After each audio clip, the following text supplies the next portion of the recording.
What's up, guys?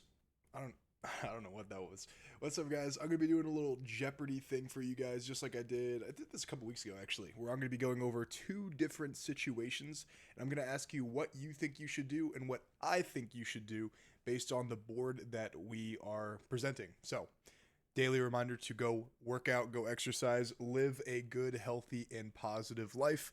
And let's get to the video.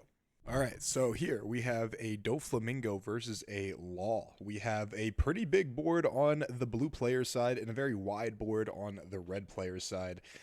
Perfectly balanced as all things should be. And I want to ask you guys what you think you should do.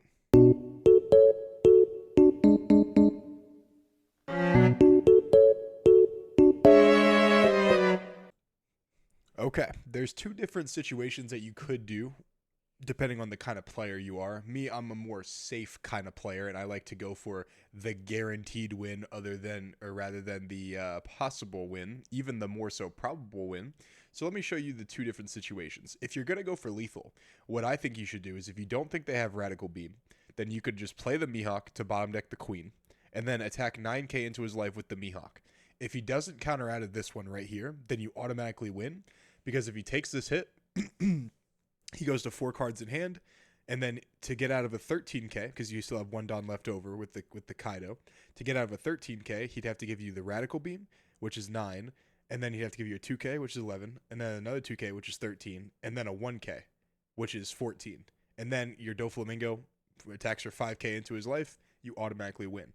But it's a little bit risky, because if he has Radical Beam, then you just wasted 2 attacks, and then you don't get through.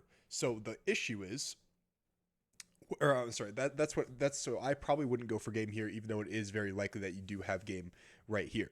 So what I would do is I would still play the Mihawk, bottom deck the Queen, and then I would attack 6k into one of the 5ks. Hopefully it goes through, but probably not. And then I would attack 9 and 12k into the other characters, and then he would only have 2 characters at best and his leader, and you're sitting on a 2k, a 1k with 1 0 cost in hand, which means even if you get a dead card, you're likely to counter out of some of them. This is almost guaranteed. With how much life you have and how little characters he has after this attack, after this turn, you're very likely to actually just win the game from him just not being able to kill you, and then he just concedes, or you I don't know. Sorry, my brain's like not working today. You're likely to just kill him. All right, you're likely to win the game. Let's go to the next situation.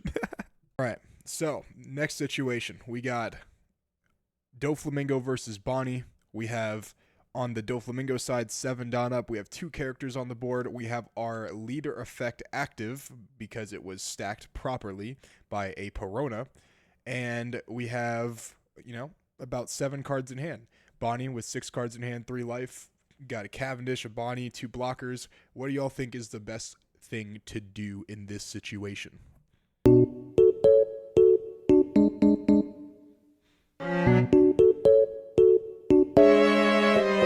So in this situation right here, funny enough, the answer is not what you think. You're like, oh, I'll just Gravity Blade.